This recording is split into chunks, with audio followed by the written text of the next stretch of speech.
Imagine two people receive the same devastating email on the same Tuesday morning. A client cancels, a deal falls through, years of work ended in a single sentence. The first person closes the laptop, their hands are shaking. By noon, they have sent 3 messages they will regret. By evening, they are spiraling, replaying the moment on a loop, unable to sleep, unable to eat, unable to stop. The second person reads the same email, pauses, takes one deliberate breath, and then opens a new document and begins writing their next move. Same event, same loss, 2 completely different human beings, not because of talent, not because of privilege, not because of luck, but because of 9 specific habits one of them had been quietly building for months. Tonight, you're going to learn those 9 habits. Stay with me. Part 1, the emotional trap. Why your reactions are running your life. There is a question the Stoics asked that most modern people have never seriously considered. Who is running your life right now? Not your choices, not your values, not your considered judgment, but who or what is actually in control of your moment-to-moment experience on this earth. For the vast majority of people, the honest answer is this: their emotions are. Not in the poetic sense, not the beautiful ache of grief, or the electricity of falling in love, or the clean fire of righteous anger. Those are emotions in service of a life well lived. Those are not the problem. The problem is the unconscious, automatic, often disproportionate emotional reactions that fire before thought has even had a chance to arrive. The painful truth is this: most people are not living their lives. They are reacting to them. Someone cuts them off in traffic. They are angry for the next 40 minutes. A colleague's tone in a meeting strikes them the wrong way. They replay the interaction for 3 hours. A message goes unanswered, and the mind begins constructing elaborate narratives about what it means, who is at fault, and what is likely to happen next. None of this was chosen. All of it was automatic, and research confirms the scale of this problem. A study published in the journal Psychological Science found that people spend nearly 47% of their waking hours thinking about something other than what they are actually doing, most of it driven by emotional residue from events that have already ended. Almost half of your life spent in the aftermath of reactions you did not choose. The Stoics saw this clearly. They called this state of unconscious emotional reactivity the life of the sleeping person, not because they were judging it, but because they recognized it for what it is: a life lived in the grip of forces the person has never examined, never questioned, never learned to govern. Epictetus, born a slave, the most unlikely philosopher in the ancient world, built his entire life's teaching on one foundational observation: people are disturbed not by the things which happen, but by the opinions about the things. Your traffic was not the problem. Your opinion about the traffic was. And opinions, unlike traffic, can be changed. That is the entire project of Stoic emotional mastery, not to change the world, to change the one who interprets it. Part 2, what emotional control actually means, the Stoic definition. Before we enter the 9 habits, we need to dismantle a dangerous misunderstanding. Because when most people hear the phrase emotional control, they picture something cold. The person who never cries, the executive who shows no vulnerability, the warrior who has cauterized feeling in service of performance, the silent sufferer who has confused suppression with strength. This is not what the Stoics meant, not remotely. Marcus Aurelius, the most powerful man in the Roman Empire, a man who governed wars, plagues, and the deaths of his own children, wept. He grieved. He loved with full-throated devotion. He wrote about his losses with a tenderness that still moves readers 20 centuries later. What he did not do was allow grief to become despair. He did not allow love to become dependency. He did not allow fear to become paralysis. The Stoic definition of emotional control is not the absence of feeling. It is the presence of wisdom between feeling and action. They called this the space, the gap, the sovereign pause in which the ruling faculty of the mind, what Epictetus called the hegemonical, examines the emotion, evaluates its truth, and chooses how to respond. Modern neuroscience has a name for this gap too. It lives in the prefrontal cortex, the part of the brain responsible for deliberate thought, long-term reasoning, and values-driven decision-making. And it is anatomically separate from the amygdala, the brain's alarm system, which fires the emotional response in the first place. The distance between those two brain regions is not just physical. It is the distance between the person you are by default and the person you are capable of becoming. Every single Stoic habit we are about to examine does one thing at its core. It trains the prefrontal cortex to be faster, stronger, and more consistently present before the amygdala's reaction has already determined the course of your day. This is not soft philosophy. This is neuroscience with ancient roots. And when you understand that, the 9 habits stop being interesting ideas. They become the most important daily practices of your life. Part 3, the architecture of emotional mastery. How the 9 habits work together. The 9 Stoic habits we are about to explore are not a list. A list implies that each item stands alone, that you can pick your favorites, skip the uncomfortable ones, and still achieve the result. That is not how this works. These 9 habits are a system. They form what the Stoics called an ascesis, a deliberate, structured practice of mental and emotional training. Each habit addresses a different layer of the emotional architecture. Some work at the moment of reaction, building the pause that changes everything. Some work before the reaction, preparing the mind for difficulty before difficulty arrives. Some work after the reaction, processing what happened, extracting the lesson, and integrating it into character. Together, they create what Seneca described as the fortified mind. Not a mind without weather, but a mind that has learned to stand in the storm without being moved by it. A 2022 study from the Max Planck Institute for Human Cognitive and Brain Sciences followed 332 adults through a 9-month structured contemplative practice program. Participants showed measurable increases in prefrontal cortical thickness, physical changes to the brain structure, alongside significant reductions in self-reported emotional reactivity. 9 months, physical changes, not mood management, not coping strategies, a fundamentally different brain. That is what sustained practice produces. Now, let us examine the 9 habits one by one. We will move from morning to evening, from preparation to reaction to reflection, from the individual moment to the longest view the human mind can hold. Stay with me, dear seeker. Because by the time we reach the 9th habit, you will not just understand Stoic emotional mastery, you will have a protocol for living it. Habit 1, PROSOCHE. The practice of morning attention. The first habit is the one that makes all others possible. It is called Porsche. In ancient Greek, the word means attention, specifically, continuous, watchful, deliberate attention to the present moment and to the movements of one's own mind. Marcus Aurelius practiced Porsche every single morning, before the empire made its demands, before the generals arrived with their reports, before the court and its politics and its endless claims on his attention. He sat and he watched his own mind, not passively, with intention. The Porsche practice is simple, its effects are not. Every morning before you look at your phone, before the world makes its first claim on your attention, you sit, you breathe, and you answer 3 questions in writing, physical writing, not digital. Question 1, what is in my control today?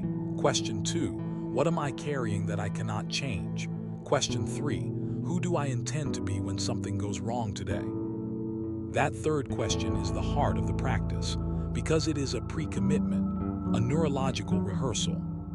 Research on implementation intentions, pioneered by psychologist Peter Gallwitzer at New York University shows that people who write down specifically how they intend to respond to anticipated difficulties are significantly more likely to follow through on that intention when the difficulty actually arrives. The Stoics called this thinking in advance. Modern psychology calls it if-then planning. They are the same practice. The difference is that Marcus Aurelius was doing it at 4 in the morning, 2,000 years before the research existed to explain why it worked. 10 minutes, every morning, before the world. This is where emotional mastery is built, not in the moment of crisis, but in the quiet preparation that precedes it. Habit 2, the dichotomy of control. The permanent practice of letting go. The second habit is the one Epictetus called the beginning and end of all philosophy. It is the dichotomy of control. And while you may have heard of it, the idea that some things are within our power and some things are not, I want to suggest to you that most people who know this idea have never actually practiced it. Knowing is not the same as doing. The dichotomy of control as a daily emotional habit works like this. When you notice yourself reacting, when the tightening begins, when the frustration rises, when the anxiety starts its familiar spiral, you ask one question. Is this within my power to change right now? Not eventually, not theoretically. Right now, in this moment, in this situation. If the answer is yes, you act, directly, calmly, without drama.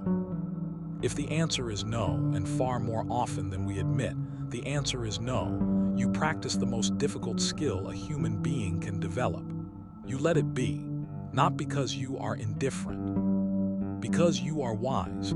Epictetus was uncompromising about this. He wrote, "Make the best use of what is in your power and take the rest as it happens. Take the rest as it happens, not fight the rest. Not fix the rest, not spiral about the rest, take it as it happens."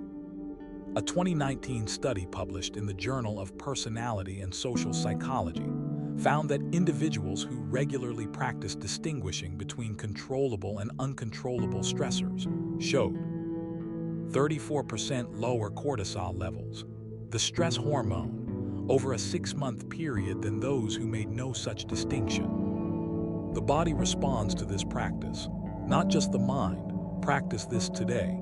When a reaction begins, before you follow it, ask the question, is this mine to change? If yes, change it. If no, set it down. It sounds simple. It is the work of a lifetime. Habit 3, PRMEDITATIO, MALORUM. The gift of expecting difficulty. The third habit is the one that most surprises people who encounter it for the first time, because it asks you to do something that goes against every instinct of the positivity culture that surrounds us. It asks you to imagine the worst.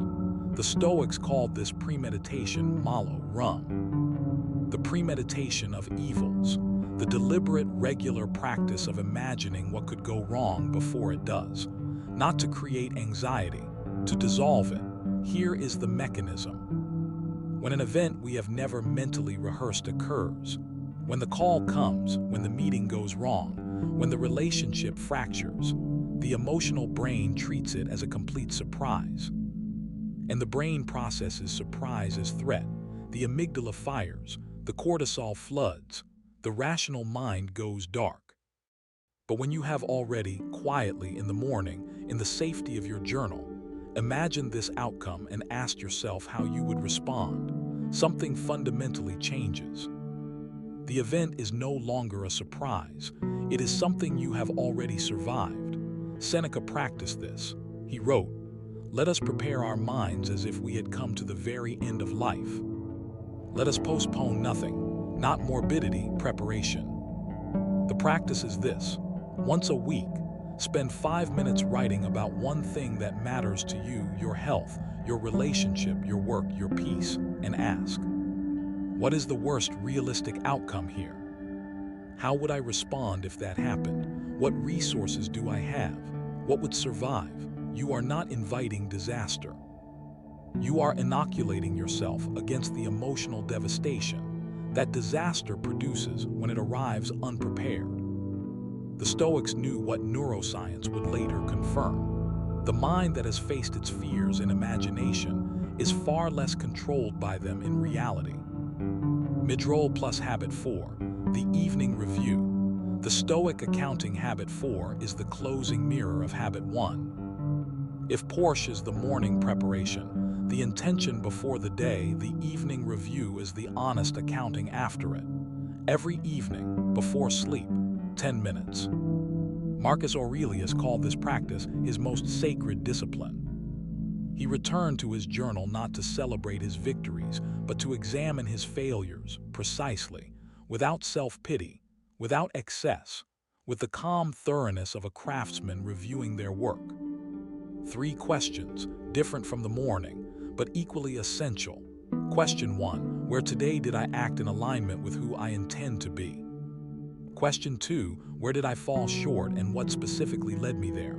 Question 3, what will I do differently tomorrow? Note the structure, no self-flagellation, no excessive praise, no vague promises, precise observation, clear identification of cause, specific commitment to change. This is not journaling as therapy. This is journaling as engineering. Seneca described it in his essay on anger. I examine my entire day and go back over what I've done and said, hiding nothing from myself, passing nothing by. When I find that I have made a mistake, I rebuke myself. When I find that I did right, I rejoice. He was writing this in the 1st century. Cognitive behavioral therapy, developed 20 centuries later, is built on almost exactly this structure. Review the evidence, identify the cognitive error, commit to the behavioral correction. The Stoics were doing CBT before the field of psychology existed, to name it. Tonight, before you sleep, 10 minutes. No phone, a journal, a lamp, and your honest accounting. Character is built in the quiet hours. Habit 5, memento mori. The daily practice of mortality. The 5th habit is the one that reorders everything else. It is 2 words, memento mori. Remember that you will die. Before you dismiss this as dark or morbid, stay with me. Because this practice, when genuinely applied, not as a thought experiment but as a daily emotional habit, produces something that nothing else in the Stoic system produces with the same precision. Proportion, the default mode network, that restless internal monologue we examined in our last episode, has a particular gift for magnification. The unanswered message becomes a catastrophe. The professional setback becomes proof of worthlessness. The argument becomes the end of a relationship. The mind left to itself inflates. Memento mori deflates. It does so by positioning every frustration, every fear, every emotional storm within the only frame that puts it accurately into perspective, the frame of a finite life. Marcus Aurelius used this practice constantly. He wrote, "You could leave life right now. Let that determine what you do and say and think." The practice is simple. Once a day, at a moment of frustration, anxiety, or trivial irritation, pause and ask yourself one question. If this were the last day of my life, would this matter?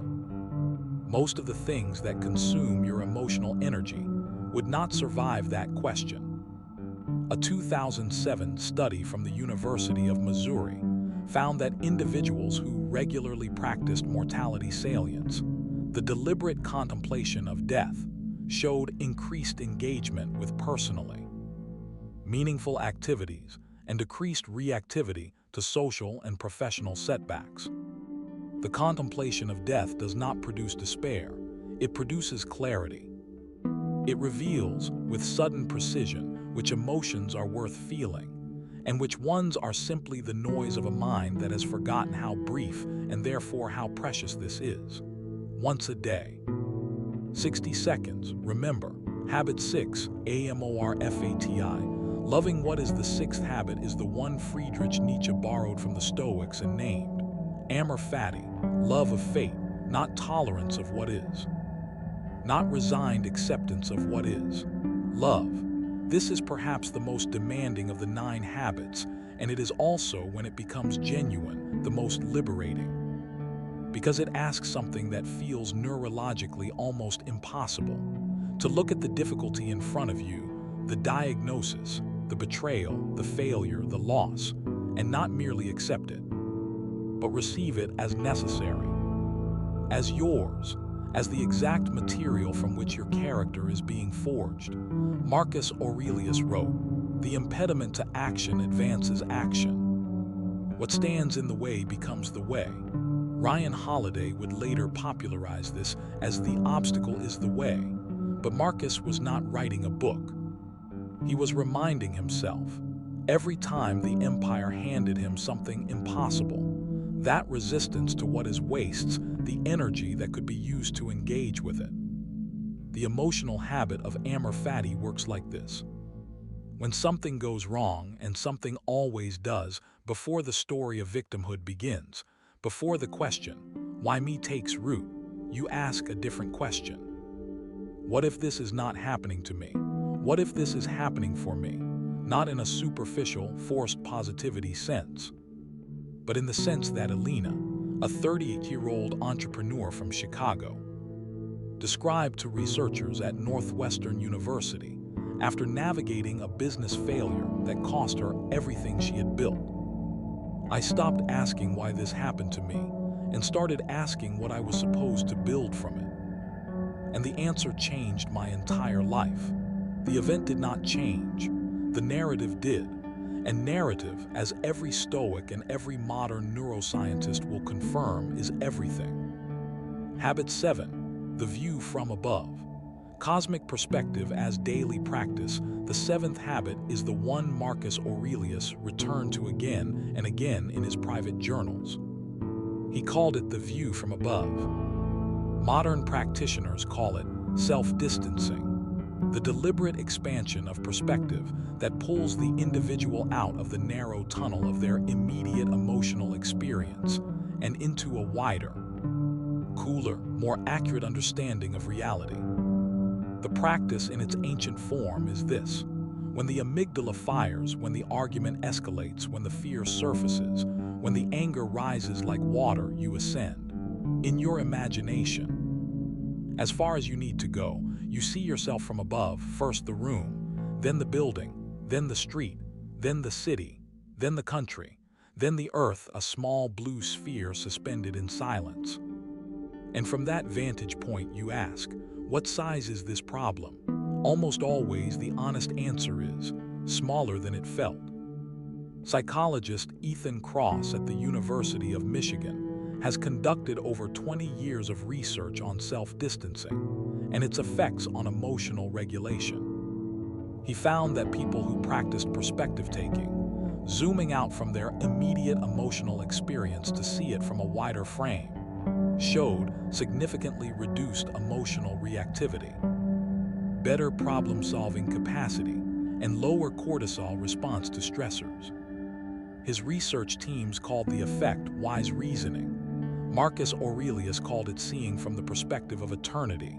Different names, identical neurological mechanism. The practice takes 30 seconds. Close your eyes if you can. If you cannot, shift your gaze to the farthest visible point and rise, see the room, the building, the city, the earth, then return. You will return different from how you left.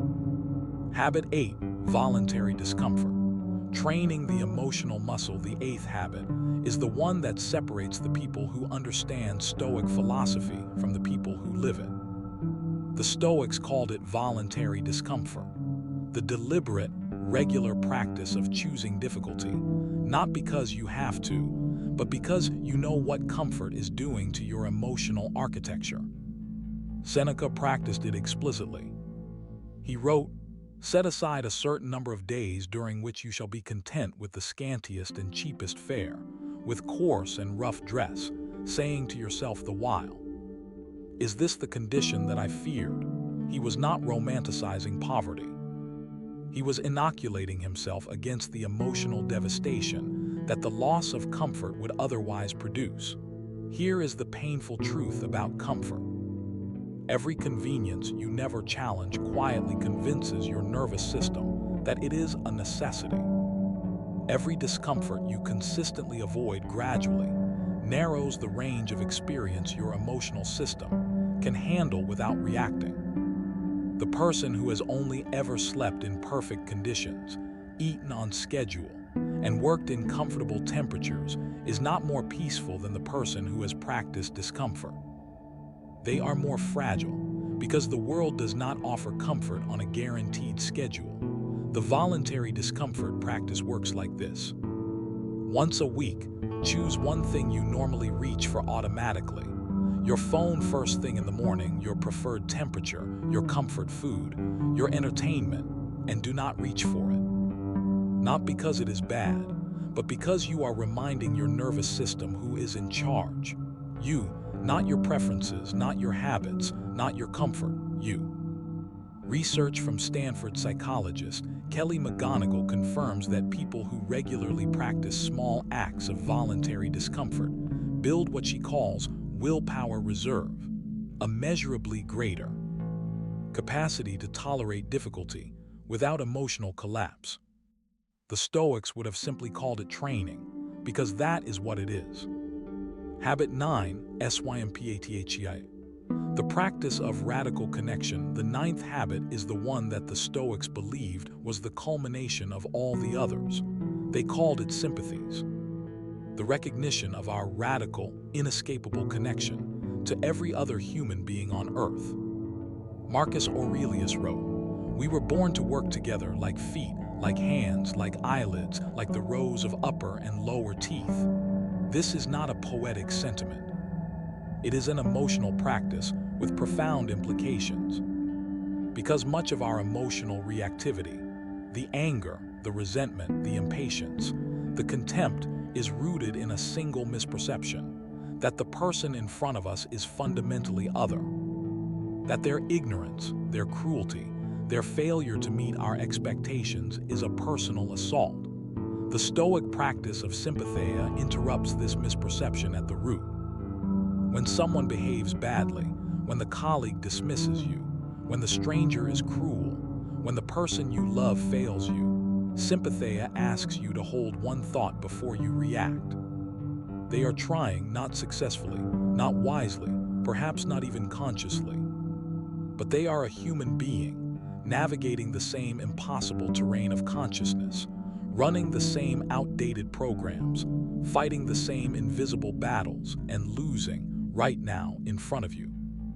Psychologist Kristen Neff at the University of Texas has conducted extensive research on what she calls common humanity, the recognition that suffering, failure, and confusion are not personal defects, but universal human experiences.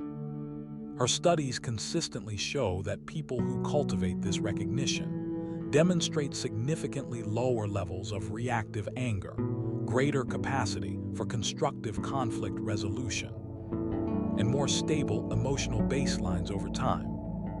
2,000 years before her research, Marcus Aurelius was practicing this. Every morning he reminded himself, begin the morning by saying to yourself, I shall meet with the busy, the ungrateful, arrogant, deceitful, envious, unsocial. All these things happen to them by reason of their ignorance of what is good and evil. I have seen the beauty of good and the ugliness of evil, and have recognized that the wrongdoer has a nature related to my own, not to excuse bad behavior, to dissolve the reactive anger that bad behavior would otherwise produce. Because an emotionally untouchable person is not someone who has stopped caring about others. They are someone who has stopped needing others to be different in order to be at peace. Part final, what the 9 habits produce together. 9 habits. Some take 10 minutes. Some take 60 seconds. Some take a single breath in a single moment. Together, practiced consistently, imperfectly, as all human practice is imperfect, but consistently, they build something that no single technique produces alone. They build what the Stoics called the invincible mind, not a mind without pain, a mind that pain cannot reach all the way to the center of. Let me show you what this looks like in the real world. David was 44 years old when I first heard his story, a father of three, a project manager in a company that was systematically dismantling itself. A man who described his emotional life before discovering Stoic practice as permanently on fire. He was not someone who had found peace easily. He had found it the way all real peace is found, slowly, through practice, through failure, through returning again and again to the habits when they had been abandoned. 2 years after beginning the 9-habit protocol, not perfectly, not religiously, but consistently, he described something he had not expected. "I don't react less," he said. "I feel everything I always felt. The difference is, there is now a moment between the feeling and what I do next, and in that moment I can choose. That moment was never there before. That moment." The space between stimulus and response that Frankl described from the concentration camps. The hegemonican that Epictetus protected from a place of slavery. The prefrontal cortical intervention that neuroscience measures and confirms, all of it pointing at the same thing, the same human possibility. That moment, that pause, that breath, that sovereign space of choice is not given. It is built, habit by habit, morning by morning, one deliberate practice at a time. And what Richard Davidson's research at the University of Wisconsin confirms is that after 8 weeks of sustained contemplative practice, not years, not decades, the amygdala's response to emotional triggers measurably decreases. The brain physically changes. The reactivity that once felt like personality becomes something else, something manageable, something chosen. The Stoics would have said, this is what a good life feels like from the inside. Not comfortable, not painless, not free of weather, but free. Free in the only sense that has ever mattered. Free to choose who you are in response to what you cannot control. The full payoff. You came into this episode with 9 habits to learn. You leave with something more important than a list. You leave with a framework for understanding what emotional mastery actually is. Not the absence of feeling, not the performance of calm, not the suppression of everything human in service of an impossible ideal. The presence of wisdom in the space between what happens and what you do next. 9 habits. Porsche, the morning attention that prepares the mind before the world can claim it. The dichotomy of control, the continuous practice of releasing what is not yours. Premeditation, malo rum, the deliberate rehearsal of difficulty so it cannot ambush you. The evening review, the honest accounting that builds character one night at a time. Memento mori, the 60-second mortality practice that restores proportion to everything. Amor fati, the love of what is, that transforms obstacle into raw material. The view from above, the 30-second perspective shift that shrinks the problem to its actual size. Voluntary discomfort, the weekly practice that keeps the nervous system from confusing comfort with necessity. And sympatheia, the radical recognition of connection that dissolves reactive anger at its root. These are not the habits of a perfect person. They are the habits of a practicing one. Epictetus did not teach his students to become Stoic. He taught them to practice Stoicism, daily, imperfectly, without stopping. The difference is everything, because you are not here to arrive. You are here to practice. And every day that you return to these habits, even the days you fail, even the days you forget, even the days the emotion wins before you have had a chance to choose, you are building something the world cannot take from you. You are building who you are. Marcus Aurelius wrote in one of his final journal entries, confine yourself to the present, not the past with its regrets, not the future with its fears, the present. This breath, this choice, this moment in which you are right now more awake than you were when you pressed play, that is not nothing, that is everything. If these 9 habits stirred something in you, share this episode. Not for the numbers, because someone in your life is being run by their reactions right now, the same way you once were. And ancient wisdom was never meant to stay in the library.